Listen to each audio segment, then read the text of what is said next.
Welcome, everyone, to an amazing show. Today, we have a specialist in conflict resolution that has managed to level it up.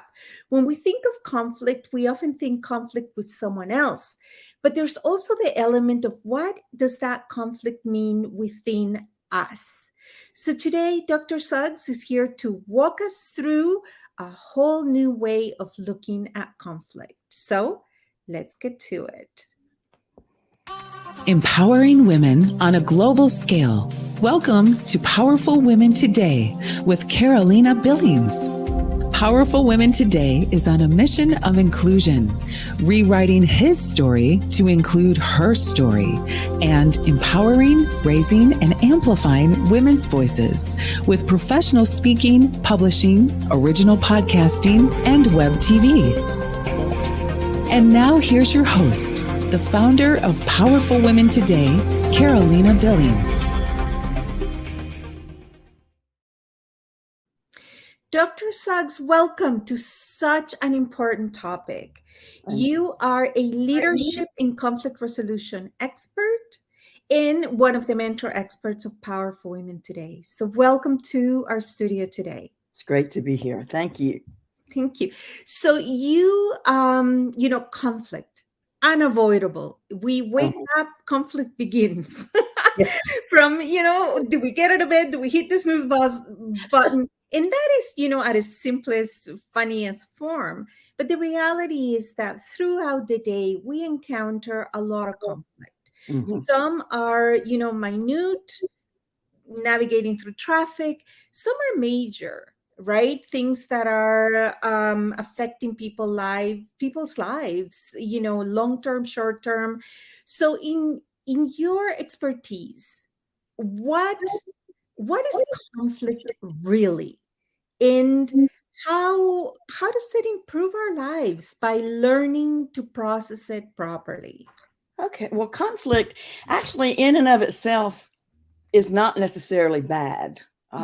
Conflict is disagreement. So when you have meetings, team meetings, other meetings, you want to really have some disagreement because that's where creativity starts.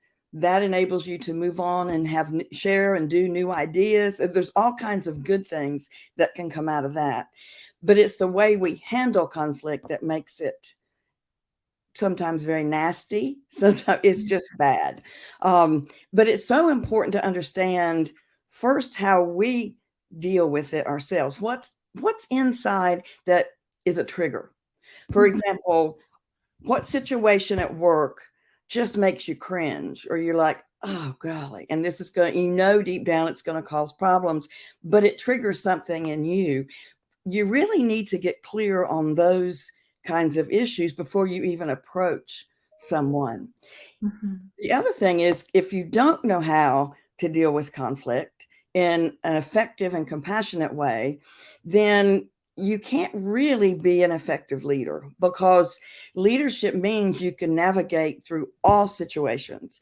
And many of them, as you said, are conflict, they're disagreements, and it happens all throughout the day. I had someone yesterday that was asking me, there's someone that doesn't listen to her as part of the team. She's overlooked. And so we began talking about ways that she can stand up, in a good way, in a nice way, but ways that she could maybe help that person understand what they're doing instead of just accusing her. So, that's one simple one. But that, actually for me, it's, if you don't know how to do it in a good way, then it can make so many things worse down the road.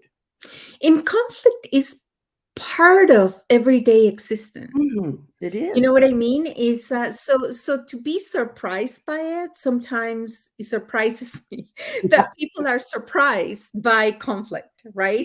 And especially within entrepreneurship and within leadership. And I remember in the early days of my becoming an entrepreneur, I used to not get frustrated, but conflict is not something that is natural to me. I rather avoid it and be proactive than wait until it arrives, right?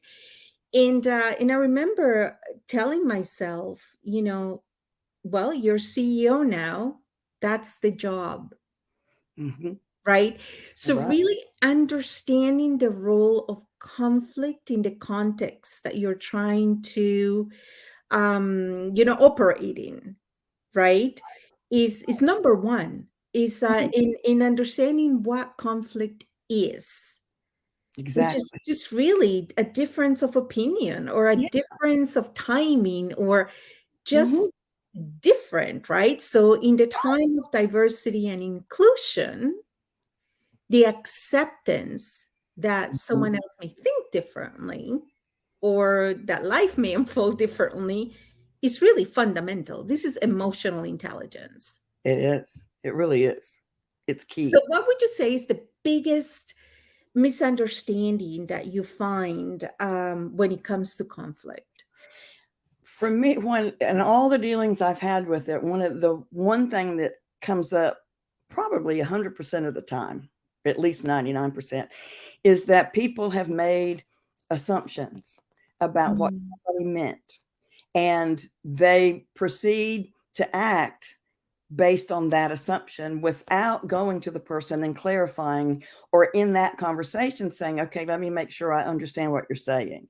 That happens over and over again. We make judgments and we make assumptions that we don't try to clarify, and then we go off and it just begins to dwell deeper and deeper, bores a hole in us, in other words, and the resentment just builds. And everything after that is affected. It's all yeah. impacted. In conflict is a spectrum. They often say, and I love this quote. I can't remember how I came across it, but it really stuck. That says the greatest myth regarding communication is that it has taken place. Right. Oh, that's Right? In conflict, really the biggest mitigator to conflict is communication. it is. It is. We're not asking questions. We're just taking at face value what they say and then interpreting it through our lens, not Yeah, theirs. And so yeah. we don't really hear. So listening is key. You have to listen and truly communicate to understand. And And the that's yeah. active listening, right? It's Mhm. like, Absolutely. is when, especially when stakes are high, right? Right.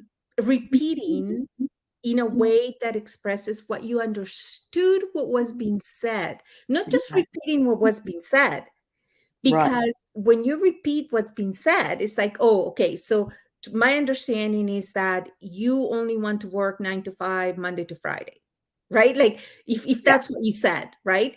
So that's just repeating like a parrot, Right. right? That's just replay. When Right. reality, active listening is saying, okay, so I am hearing that there's limitations in the number of hours that you can work, being that of 9 to 5, and a limitation on accessibility, that being of Monday to Friday. Is that correct? Right. Exactly.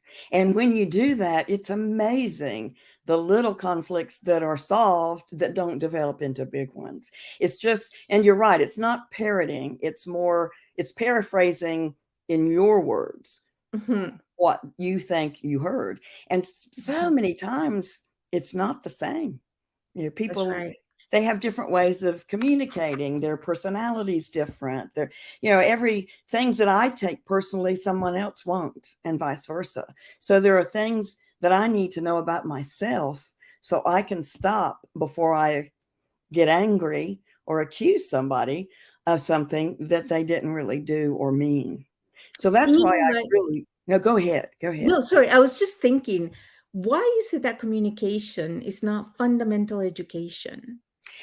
That's what I wonder about myself. In my career, it's interesting. Communication is key, but yet there's never a class or course that has been taught in graduate school about it and how important it is to know that communication isn't just talking, it's listening, it's understanding, it's knowing how to ask those powerful questions. It's all of those things. And we don't learn that in Yeah. school. And if we Well, started we learning, learn it hopefully by self. Right. directed learning, right? Right. Because that is really the emotional in interactiveness, Mhm. right? If you're hoping to collaborate and to live in this interactive world, because the going alone is such an expired model Oh, it is. now, right? Given the magnitude, given that we're dealing with global, characters and global Mm. factors and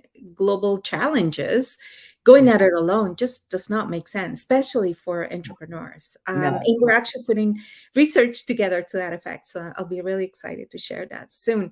But what I love about the work that you're doing, Dr. Suggs, is the what you called conflict reconciliation.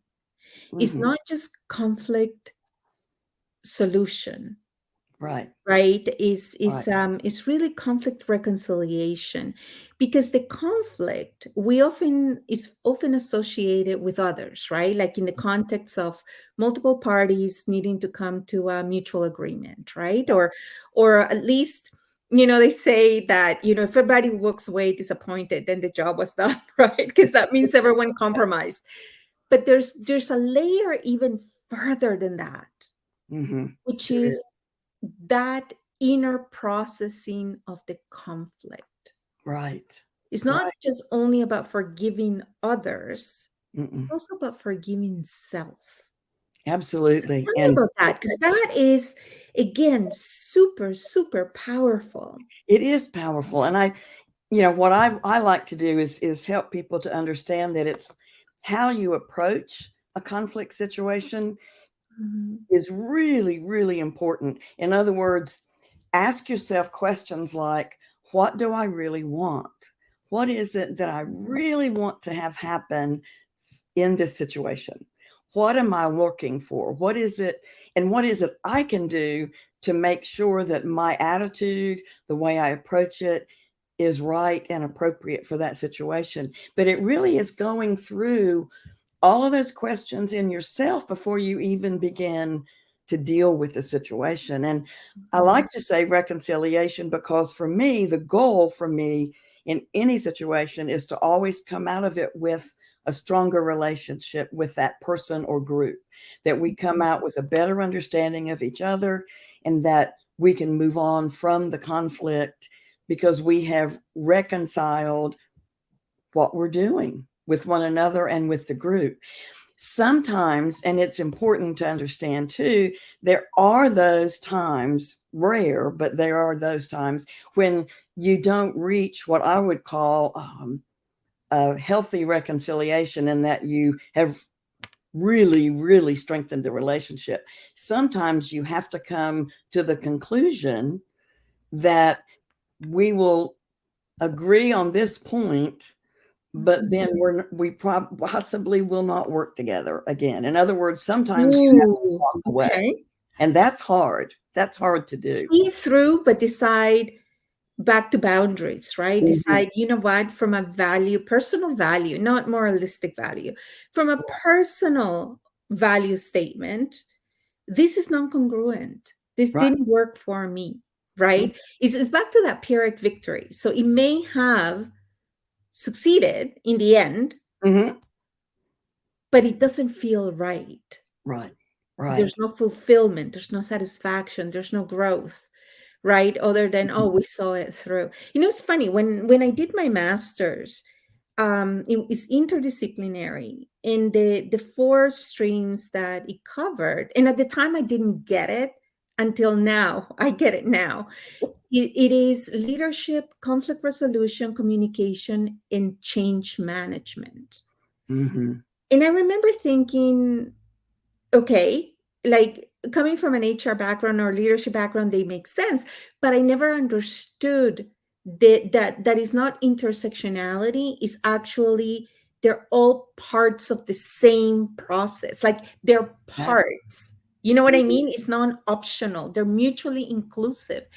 And you're a woman of science, you are a PhD, and I have to tell you, our relationship with failure needs to be recalibrated, in my Yes. opinion, Oh, in at least North America, which is the context that we work in, because we tend to personalize and internalize when something doesn't work. We Where do. if we borrow from academia and from research, is the experiment that didn't work, is Right. the experiment that needs tweaking, adjusting, documenting, journalizing, right? Like, Yeah. kind of breaking down, dissecting, not the person. Right. You don't go, oh, the scientist didn't work like at the first try, right? If something doesn't go right. It's not the you're right. It's not the person. Correct. And I Yeah. really think learning to fail, and it's not that we're going to make a habit of it or, a meal of it, but understanding that what the role of not getting the right answer on the first try, what gem is in there, Right. right? Right. When put in the right context, in having that healthy separation, especially for entrepreneurs, Yeah. and for any public career. I have to Mm. tell you is, we with social media platforms, we don't give, in my opinion, we do not give enough credit to all of the thought leaders and content creators and all the people that are putting their soul out there. 'Cause to me, what you think and what you create is your humanity, right? It's your very soul that you're sharing. And Yeah. yet you got all this criticism and people are ready to break it down to pieces without doing further inquiry into, oh, what do you mean? Yeah. What does it really, it's true with everything. So many people take not only what we say, but what they read in certain documents or books. They want to take it very literally and Yeah. not try to understand what was the author trying to say. What is it that, like you said, there's a gem even in that. Like there's something I'm to learn from this piece that I'm reading or from the conversation I'm having. What is it? Instead of just all of a sudden saying, well, you're wrong, this isn't the way we do things, or you just go on with being defensive. And that's one of the big things we have to guard against, is the being defensive. But you're right, we have to acknowledge all the work that goes into what a person puts out there, because it isn't just their actual typing or writing words. It's, like you said, it's their soul, it's who they are in a very deep way. And so you work a lot with leaders and really with anybody that is feeling inner conflict, whether it's a real conflict, right? You are, maybe mediating something or going through a divorce or a difficult situation, an actual conflict situation. But you are really working with the individual to help them build that resilience that you tell us, you tell, because I know your work and I am fascinated by it. So please share, what would someone, your typical person that approaches you, be going through? Yeah, some are, for example, most are in work settings, but it bleeds into your personal too. But in work settings where, for example, in teams, there's just this conflict of personalities. And what happens is, if there's one person that is over or feels like they should be listened to more than anyone else, then a lot of times there are those within teams, like the person I mentioned yesterday, who's left out, and she has a lot to offer. But the person that is technically their colleagues, but she's slightly over her, doesn't see it that way. And so there's a conflict because they're not meeting eye to eye. And so I get a lot of that where people are saying, well, I'm either talked over or they don't listen, Mhm. or, and then it turns into major conflicts. Some have lost their jobs over situations that really should not have happened. So the idea is that I help them work through, okay, what could have been done differently by you? What Mhm. would have helped if they had done certain things? And how can you now take what you know and apply it to the next situation or the next job or the next meeting that you go to. And it sounds simple, but it really isn't. It's very Yeah, difficult when it's it is. It is. I would say is is complex. very Not complex. so much difficult, but Mhm. complex Right. with a lot of moving parts and a lot of considerations that, Absolutely. in my opinion, working with someone else helps you stay focused and helps you go from beginning to end on each of the phases and each of the chapters without getting hijacked by emotions or without getting hijacked by limiting beliefs Oh, or things that you may not be considering. right. And the sad part is that all this conflict carries on to all other elements in your life. Yes. It may affect your family, may affect your personal relationships. So it is something that really is worth investing in Mhm. addressing and learning the skills. And So, learn Dr. Suggs, our time has flown. We're at top of the segment. Aside from connecting with you, which we'll put the information on how to connect with you, what can someone do today to get started towards, you're not going to solve it, you begin by loosening the grip of conflict. So right. what is something they can do today? I think for me, what I would, and it helped me a lot. So that's why I think this is really important, is learning when you are beginning to approach the situation, have this very calm presence. Don't go into it with anger, pointing fingers. Even if it's made you angry, go in very, with your face neutral, Mhm. but a face that shows interest, that I'm curious, I need to understand where you're coming from. I need to understand you. And then you begin the dialogue. Because if you go in with anger and with that, oh, I'm so mad at what they said, then you're going to be, first of all, you're going to come across very defensive, and then you get aggressive in that you may point the finger, you may call them out. It's not good. That will never solve anything. So for me, it's learn, and it takes practice, because many times we show our emotions on our face. I did a lot, but learn to just begin practicing in every situation. Practice being very calm, let yourself become inside, and then make sure your face is demonstrating that and demonstrating interest. If you can begin to do that, you will go a long way to begin solving it. Thank you so much. Stay in touch, and you get to hear, and even on our magazine, there's brilliant articles by Dr. Sugg, in our books, in our overall ecosystem, powerfulwomentoday.com. Thank you, Dr. Suggs, and until next time. Empowering women on a global scale. This has been Powerful Women Today with Carolina Billings. To learn more about how you can join and transform your life and the lives of women everywhere with professional speaking, publishing, podcasting, and web TV, visit powerfulwomentoday.com. Remember to subscribe to this podcast on iTunes, YouTube, or wherever you like to listen and watch your podcasts.